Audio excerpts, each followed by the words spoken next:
हिंदुस्तान खबरें सबसे तेज।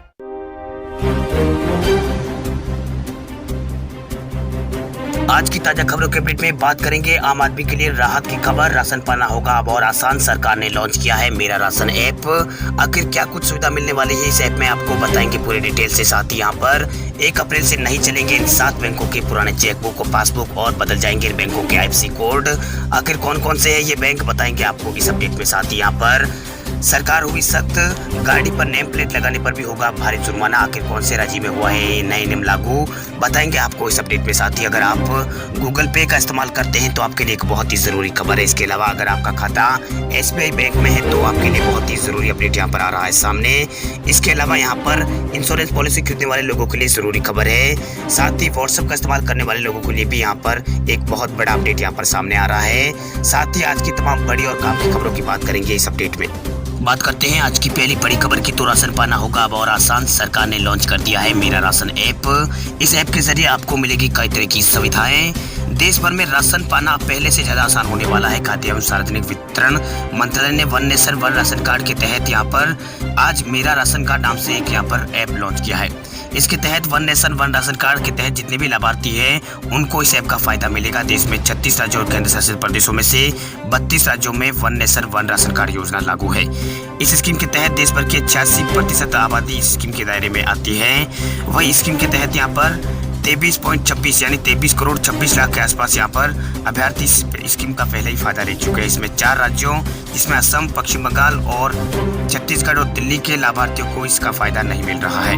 वही कोरोना काल में 15 करोड़ 40 लाख के आसपास यहाँ पर ट्रांजैक्शन हुए। आपको बता दें कि जब महामारी ने देश में दस्तक दी थी, सिर्फ 12 राज्यों और केंद्र शासित प्रदेश इस स्कीम का यहाँ पर दायरे में थे, लेकिन दिसंबर 2020 तक स्कीम का दायरा 32 राज्यों और केंद्र शासित प्रदेशों तक यहाँ पर पहुँच गया है। वही सरकार ने स्कीम को आम लोगों तक पहुंचाने के लिए बड़ा अभियान चलाया है। नेशनल हेल्पलाइन नंबर भी यहाँ पर जारी किया है।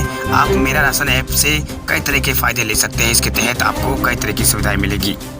अपने आसपास में सही कीमत वाले राशन कार्ड की दुकान के बारे में आप इस ऐप में जान पाओगे। इसके अलावा आप खाद्यान्न पात्रता की जांच कर सकते हैं, हाल में किए गए ट्रांजेक्शन को देख सकते हैं। इसके आधार पर यहाँ पर आधार से सीडिंग स्टेटस भी देख सकते हैं। प्रवासी मजदूर अपना माइग्रेशन डिटेल ऐप के जरिए रजिस्ट्रेशन कर सकते हैं। वही मेरा राशन ऐप फिलहाल अंग्रेजी और हिंदी में उपलब्ध है। आने वाले समय में इसमें कई तरह के फीचर और ऐड होंगे। साथ ही ये भारत की 14 भाषाओं में भी उपलब्ध होगी।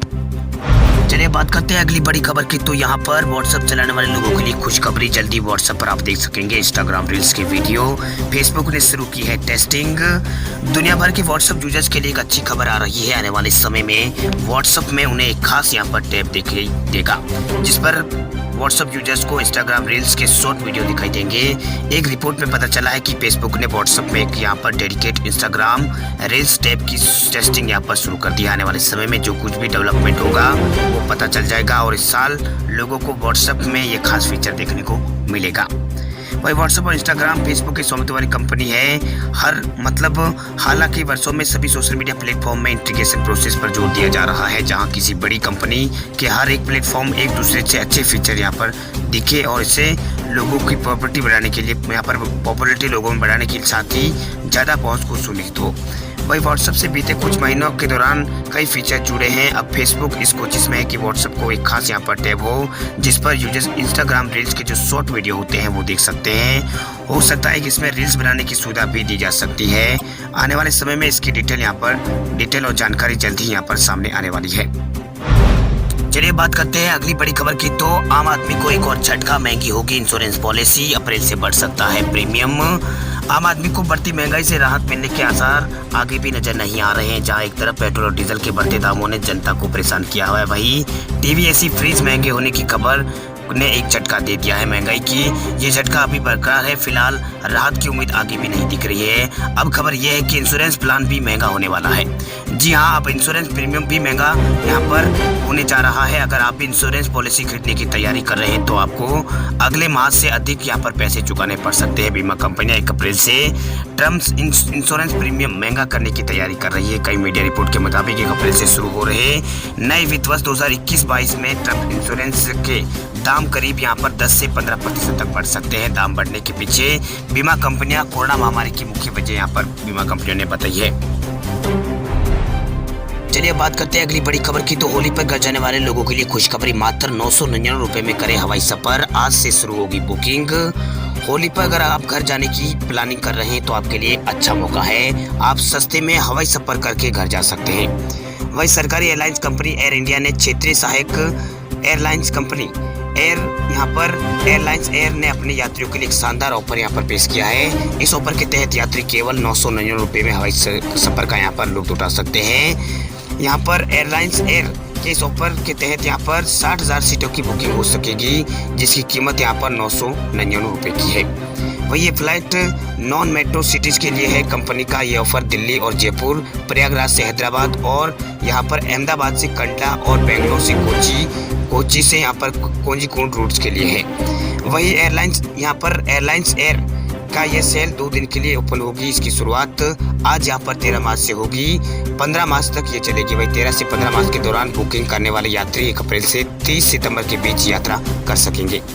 वही कंपनी ने अपने बयान में कहा है कि एयरलाइंस एयर बजट फ्रेंडली हवाई टिकट उपलब्ध करा रही है। इससे आम जनता को लग्जरी फ्लाइट में सफर करने का मौका मिलेगा। इस ऑफर में पहले आओ पहले पाओ के तहत यहाँ पर बुकिंग होगी। चलिए बात करते हैं अगली बड़ी खबर की। तो 1 अप्रैल से नहीं चलेंगे इन 7 बैंकों के पुराने चेकबुक और पासबुक, बदल जाएंगे इन बैंकों के IFSC कोड।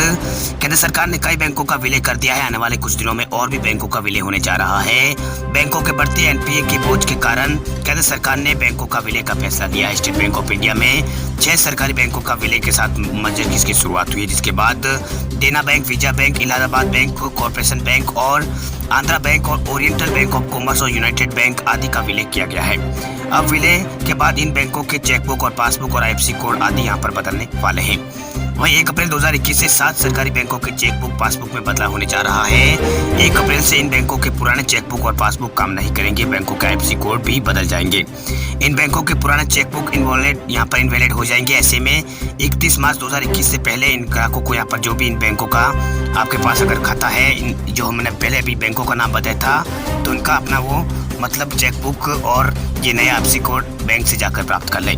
वहीं जिन बैंकों के पुराने चेकबुक 1 अप्रैल से इनवैलिड हो जाएंगे उनमें देना बैंक है, विजया बैंक है, ओरिएंटल बैंक है, यूनाइटेड बैंक ऑफ इंडिया है, सिंडिकेट बैंक है और आंध्रा बैंक है, कॉर्पोरेशन बैंक और इलाहाबाद बैंक है। इन बैंकों के IFSC कोड और यहाँ पर IFSC कोड और चेक डायरी और यहाँ पर पासबुक बदल जाएंगे।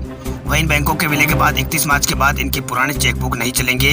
ऐसे में आप बैंक से नया चेकबुक आपको बैंक जाकर लेना होगा, वरना आपको चेक पेमेंट में परेशानी आ सकती है।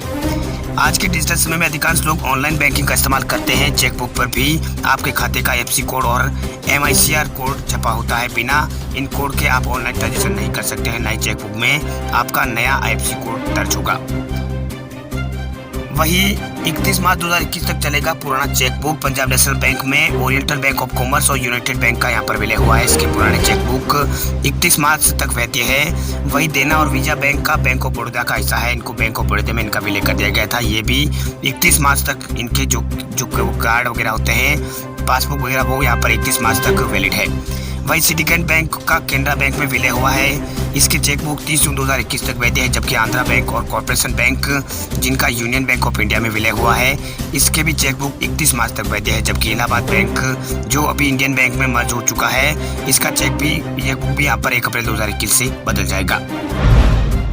चलिए बात करते हैं अगली बड़ी खबर की। तो झारखंड की हेमंत सोरेन सरकार हुई सख्त, गाड़ी पर नेम प्लेट लगाने पर होगा भारी जुर्माना। झारखंड सरकार ने निजी वाहन पर किसी भी तरह के बोर्ड अथवा नेम प्लेट लगाने को पूरी तरह से गैर कानूनी करार दिया है। ऐसा होने पर गाड़ी मालिक के खिलाफ कानूनी कार्रवाई की जाएगी, साथ ही दंड भी यहाँ पर दिया जाएगा। परिवहन विभाग ने इसे संबंधित अधिसूचना यहाँ पर जारी कर दी है। अधिसूचना के अनुसार सभी सरकारी गाड़ियों पर एक ही आकार के बोर्ड होंगे। इनका रंग यहाँ पर अलग अलग नहीं होगा।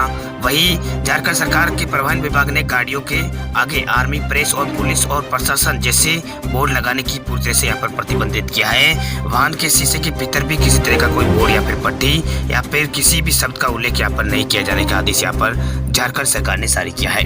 वही सरकार के परिवहन विभाग ने विधायक की न्यायपालिका और कार्यपालिका जैसे कई लोगों के नेम प्लेट और बोर्ड लगाने की छूट यहाँ पर दी है। चलिए बात करते हैं अगली बड़ी खबर की। तो यहाँ पर कोरोना को लेकर एक बड़ा अपडेट आ रहा है सामने। देश में फिर आए हैं दूसरे दिन 22,000 से ज्यादा कोरोना के केस। इस साल एक दिन में सबसे ज्यादा आए हैं मामले। भारत में कोरोना के केस तेजी से बढ़ रहे हैं। लगातार दूसरे दिन 22,000 से ज्यादा और लगातार 90 दिन 15,000 से ज्यादा कोरोना के केस भारत में दर्ज किए गए हैं। वहीं केंद्रीय स्वास्थ्य मंत्रालय की ओर से जारी किए गए ताजा आंकड़ों के अनुसार पिछले 24 घंटों में 23,285 नए केस यहां पर भारत में 24 घंटों में सामने आए हैं। इनमें 117 लोगों की पिछले 24 घंटों में मौत हुई है। हालांकि 15,157 लोग पिछले 24 घंटों में ठीक भी हुए हैं। वहीं इससे पहले एक दिन पहले यहाँ पर 22,854 कोरोना के केस दर्ज किए गए थे। वहीं ताजा आंकड़ों के अनुसार देश में अब कोरोना का कुल मामलों की जो संख्या है वो बढ़कर 1,13,08,840 पहुंच गई है। कुल 1,58,000 से अधिक लोगों की कोरोना के कारण मौत भारत में हो चुकी है। वहीं 1,09,53,303 लोगों अब तक जब से कोरोना आया है तब तक यहाँ पर 1,09,00,000 से ज्यादा लोग कोरोना से ठीक हो चुके हैं। वहीं जो भारत में फिलहाल एक्टिव केस है उसकी संख्या बढ़कर भारत में 1,57,000 के आसपास पहुंच गई है। वहीं भारत में सबसे ज्यादा केस आ रहे हैं, उनमें सबसे ज्यादा टॉप नंबर पर महाराष्ट्र राज्य हैं। महाराष्ट्र राज्य के अंदर जो यहाँ पर कोरोना की हम उनकी बात करें, महाराष्ट्र राज्य की के बाद सबसे ज्यादा कोरोना के केस यहाँ पर दर्ज किए गए हैं। महाराष्ट्र में कल कोरोना वायरस के कुल 14,317 नए मरीजों की पुष्टि हुई है, जो इस साल में एक दिन में सबसे ज्यादा है। वहीं पिछले 24 घंटों में यहाँ पर 57 संक्रमितों की मौत हुई है। राज्य में मृतकों की संख्या 52,000 पार पहुंच चुकी है। वहीं राज्य में संक्रमण के कुल मामलों की संख्या 22,52,000 से ज्यादा है। वहीं महाराष्ट्र में 14 फरवरी से दैनिक नए मामलों में यहाँ पर बढ़ोतरी हो रही है। देश में 16 जनवरी से टीकाकरण अभियान शुरू हो चुका है। 11 मार्च तक देश भर में 2,61,64,920 स्वास्थ्य कर्मियों, बुजुर्गों और कोरोना योद्धाओं को कोरोना का टीका लगाया जा चुका है।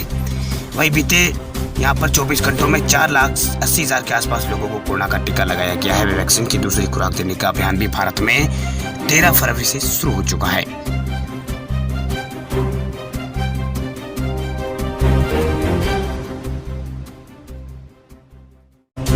खबरों की दुनिया में आइए हमारे साथ कहीं भी और कभी भी जुड़िए। हम मिलेंगे फेसबुक पर, हम दिखेंगे यूट्यूब पर, हमें फॉलो कीजिए ट्विटर पर। देश प्रदेश की ताजा तरीन खबरों के लिए मगरा न्यूज राजस्थान के यूट्यूब चैनल को सब्सक्राइब कीजिए और साथ में घंटी का निशान दबाइए।